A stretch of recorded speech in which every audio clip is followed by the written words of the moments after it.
What isn't the flex many people think it is? Refusing to evolve? Never changing your opinion. Some people take that as sticking to their guns or being principled or whatever. Plus, they never have to admit when they're wrong, which is nice for their ego. That really just means they don't learn from their mistakes. Growth requires openness, and that they don't learn from new information. It's like slamming and locking the doors of the only organ you have that helps you grow. A wisdom in hypocrisy. Sometimes a hypocrite is just a man in the process of changing. Brandon Sanderson. These people need to learn this. The misguided stigma of change. This is something that drives me crazy in politics. They use the term flip-flopper. If a person said something years ago and today they believe something else, maybe it means they actually have the ability to change their mind rather than follow blindly. I remember all the Republicans calling Obama a flip-flopper on gay marriage, attacking him. So he went from being against it to supporting it. The horror. Convictions versus opportunism. Changing your position based on new information is reasonable. But a flip-flopper can be a bad thing too. A politician that constantly changes positions appears to have no actual convictions, and people voting for them would have no confidence that they'll actually keep any positions they ran on. The illusion of friendship. Having a huge friend group full of toxic people who not so secretly despise each other. Letting go of the poison. One of the good parts of getting older and wiser is finally realizing that toxic relationships will continue to hurt and anger you. I cut off a few of these over the years, after putting up with so much backstabbing and lying. Felt so much better, and still do. Quality over quantity. I refuse to have toxic people and drama starters as friends. My friend count is 1. I can't tell if it's a flex or not when it's depressing. What's the one flex you see people brag about that makes you roll your eyes every time? Share your thoughts in the comments. Let's see if we all agree on the worst offenders. And don't forget to subscribe for more content that tells it like it really is. The illusion of dedication. Never taking a day off from work. A red flag for dishonesty. When I was studying to be a CPA, they told us that one danger sign of embezzlers was never taking a day off. Mandatory breaks as a safeguard. When I was processing and underwriting mortgages, our bank had a policy that every employee was required to take at least 1 week of consecutive vacation during the year to ensure employees weren't covering something up. The cost of exposure. My wife worked in banking for many years. They had a similar policy, and it caught up to one of her coworkers, who returned from a week off to find senior management and police standing near her desk. The lesser of two evils. Woo, for a moment I thought she stole some money from the bank. The hard worker syndrome. Yep, if they're not present, they can't cover up their actions. My mom did accounting forensics at locations of their business suspected of theft. The first thing they would do was tell the hard worker to take a paid week off and relax recharge. Usually, they'd insist it wasn't needed, but the company would force them. Surprisingly, some employees would quit right away to avoid being fired. My mom usually figured out within the first day how they were stealing from the company. The price of justice. Sometimes they would file charges if it was a high amount, but sometimes it wouldn't be worth it to try and recoup any. Filing charges and subsequent legal actions cost money, and most of the time, the employee had already spent the stolen money. The case of Rita Crundwell. Rita Crundwell, the former comptroller-treasurer of Dixon, Illinois, was caught because she took a day off. The city was looking for something in Crundwell's desk and ran across an odd deposit receipt. From there, it snowballed into a full FBI investigation of the largest swindling of an American municipality. The downfall of grind culture. Grind culture and burnout. Destroying your body and mind for someone else is a fool's errand and shouldn't be glorified. The forgotten sacrifice. In the long run, the only people that remember you work late are your family. Employers may value the extra hours temporarily, but they're quick to forget once they've reaped the benefits. Meanwhile, your loved ones see the cost. Missed moments, deteriorating health, and the emotional toll. What's the point of climbing the ladder if it leaves you with no time or energy to enjoy the view? The financial mirage? Owning the latest gadgets without financial stability. It's one thing to treat yourself. It's another to prioritize image over substance. Flashy phones, luxury brands, and expensive tech may impress onlookers, but they won't shield you from the stress of living paycheck to paycheck. Financial security should come first. It's the foundation that lets you truly enjoy life's luxuries without constant worry. Debt-fueled dreams. Funding a lifestyle on debt rather than income. It's easy to fall into the trap of living beyond your means, especially with credit cards and loans making it so accessible. But a lifestyle built on borrowed money creates a house of cards, fragile and unsustainable. True freedom isn't driving the fanciest car or wearing the latest trends. It's being able to sleep at night without worrying about how to pay off tomorrow's bills. The thin line between hustle and harm. Pushing yourself to the point where you have no time for yourself isn't healthy. Having a strong work ethic is important, and there's nothing wrong with working hard. But when your life revolves entirely around your job, it stops being admirable and starts being destructive. Work should enhance your life, not consume it. Balance isn't just a buzzword. It's the key to sustaining your energy, creativity, and passion in the long run. The tragic workaholic. Guy I work with never takes time off, always comes into work sick, and loves to brag about it, even though everyone, including our boss, thinks it's sad. It all came to a head last year when the guy took a half day for his daughter's graduation. He went to the ceremony and looked almost panicked when he arrived at the office at 11 a.m., still in his full suit and tie, while his family was at home celebrating. Then, 6 months later, he was finally told to take time off by our boss when he came into work the morning after his mom passed away and proudly declared, "I'm going to take a day off for the funeral, that's all." Nobody is impressed by it, despite what he thinks. We all just think he's a very sad man. The memories that matter.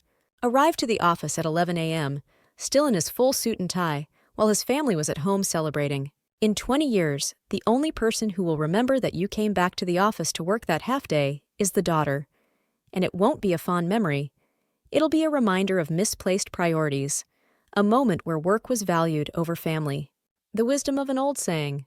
What's the old saying? The only people who will remember you worked late are your kids. It's a sobering thought. You're not leaving behind a legacy of hard work. You're leaving behind memories of absence, of missed milestones, and of the moments they needed you most. Cue the cats in the cradle. A sad anthem for those who don't realize the cost of their choices until it's too late. The story of a life spent chasing the wrong priorities, only to find that when the dust settles, the people who mattered most have moved on without you. Setting boundaries for health. Coming in sick? The boss should have said, "Take 3 days off, mandatory. Don't come in. You come in over those 3 days and you're fired." It's not just about protecting the individual, it's about safeguarding the entire team. A sick person in the office doesn't show dedication. It shows a lack of common sense, spreading illness and creating more problems than they solve. Strong leadership means prioritizing health and setting firm boundaries. The leadership done right. I worked for a company during a crisis. Our server room flooded, and everything on site was lost. It took weeks to get the office back in working order. We had a great CTO who just stepped back and managed. He didn't crack the whip, but assigned priorities and mandated rest. Some admins and programmers would work 24 hours if you let them, and then sneak back into the office. He confiscated their phones and badges, told them not to come back for 24 hours, and even put 2 people up in a nearby hotel to rest. "You are useless to me without rest, food, and sleep," he said. That's what true leadership looks like, valuing the well-being of the team over blind productivity. The sad reality. That's really fucking sad. Makes me wonder if he enjoys his home life? Or maybe he genuinely thinks working like a dog is a flex. But what does that say about priorities when the only thing you have to brag about is how much you've worked and not how much you've lived? Work to live, not live to work. My old parent craftsman used to tell me, "You work to live, don't live to work." It's simple wisdom, but one that gets lost in the grind of modern hustle culture. Work should support your life, not consume it. Don't volunteer for profit. Grandfather was always very clear. If you're on the clock, you are working. If you're not getting paid, you're volunteering.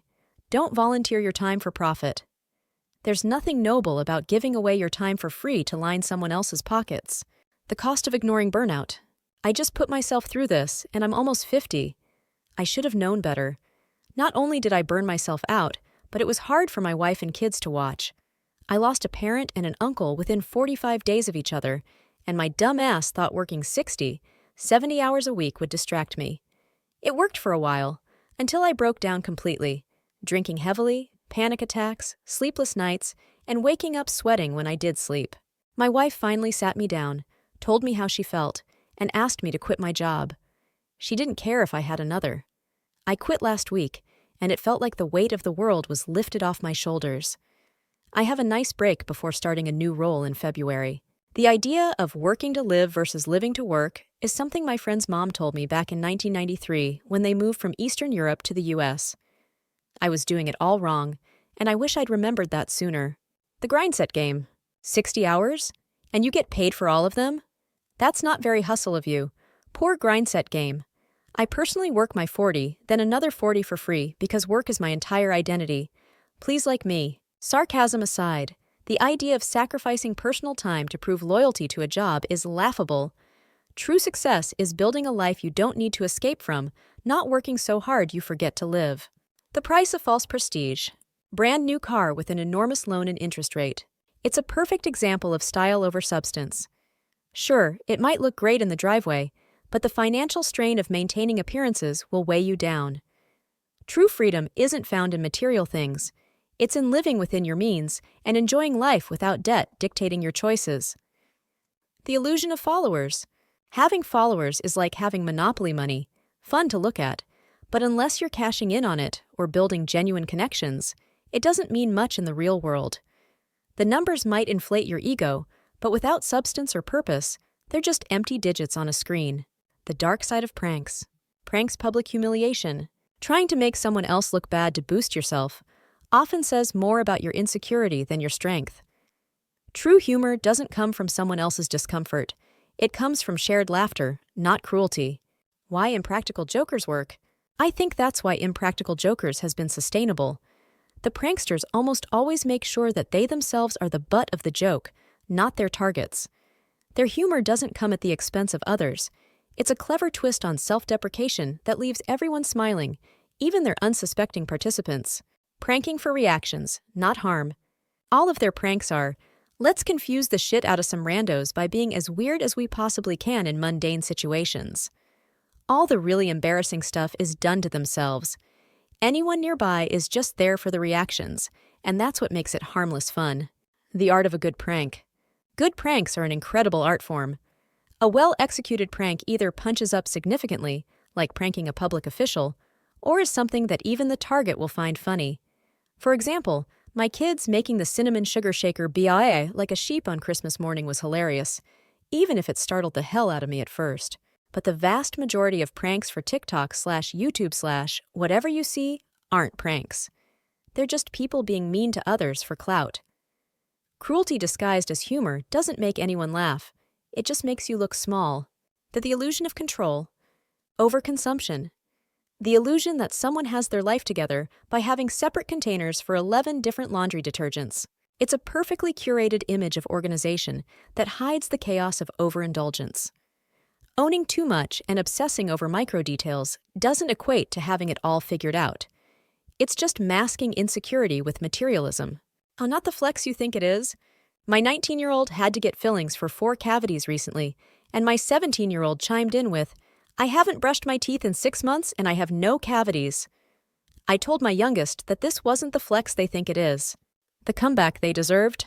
100% next time tell them, that explains your breath. Sometimes, reality checks come with a dose of humor, but it's a lesson that needs to be learned. Good hygiene isn't optional, no matter how lucky you might think you are. Bragging about stupidity.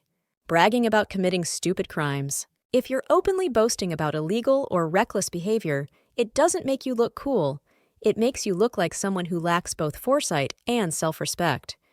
There's nothing impressive about hurting others or yourself for a fleeting moment of attention. The race car bed chronicles? I sleep in a race car bed, do you? Sometimes a quirky choice is harmless fun, but if it's meant to be a flex, it's worth asking yourself why. Comfort and happiness should come first, not impressing others with your unconventional sleeping arrangements. Life between the lanes. I sleep in a single bed above a bowling alley, and below another bowling alley. It's a strange life, but someone has to live it.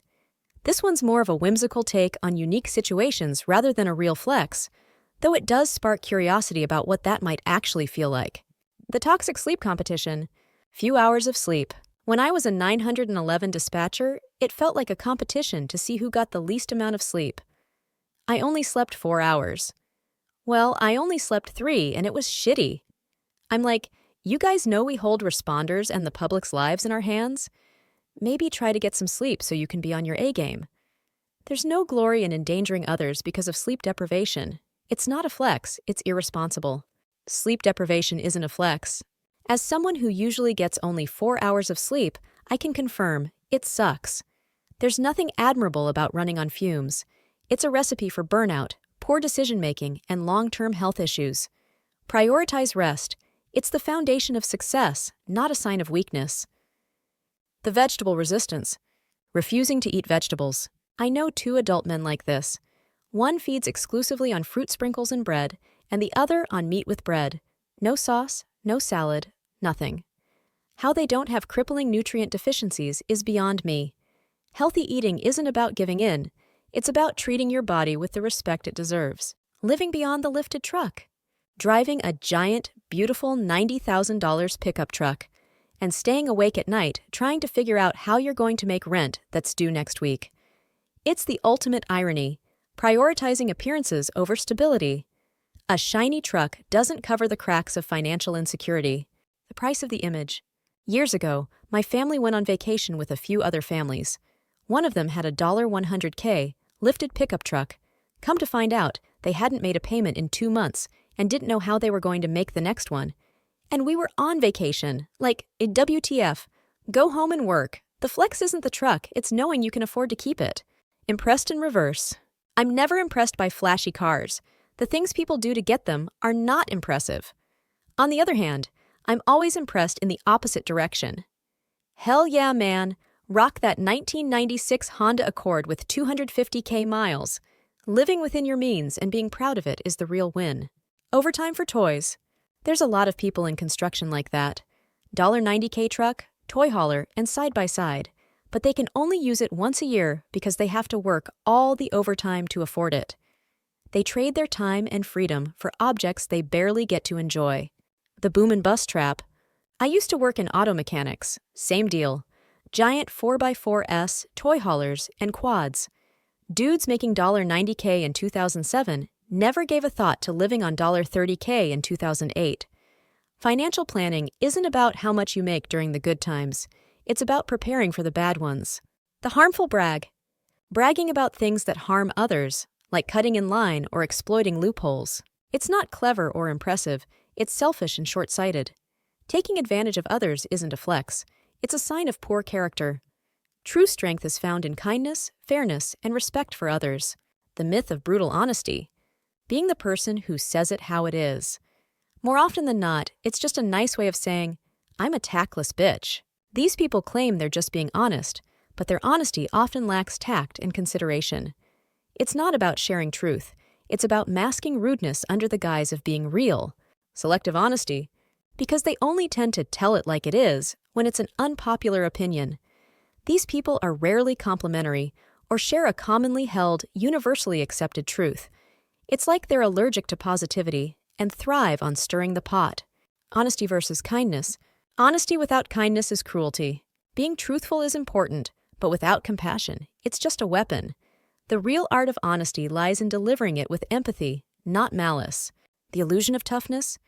Acting tough or like some kind of badass when you just look like someone who can't control their temper. Yelling, screaming, and physical violence aren't cool or quirky. They make you look like a moron. Strength isn't in losing your temper. It's in keeping your composure. The handshake Olympics. Similarly, I've always found it hilarious when guys shake my hand aggressively to assert dominance. They think they've won something. Good for you, little fella. Dominance through unnecessary force isn't impressive. It's just awkward and says more about their insecurity than their strength. The wedding overkill. Massive weddings. I've seen far too many people put far more effort into the wedding than into the relationship the wedding is supposed to be celebrating. A huge ceremony might look glamorous, but it doesn't guarantee a strong marriage. Focus on building a meaningful partnership, not just a picture-perfect day.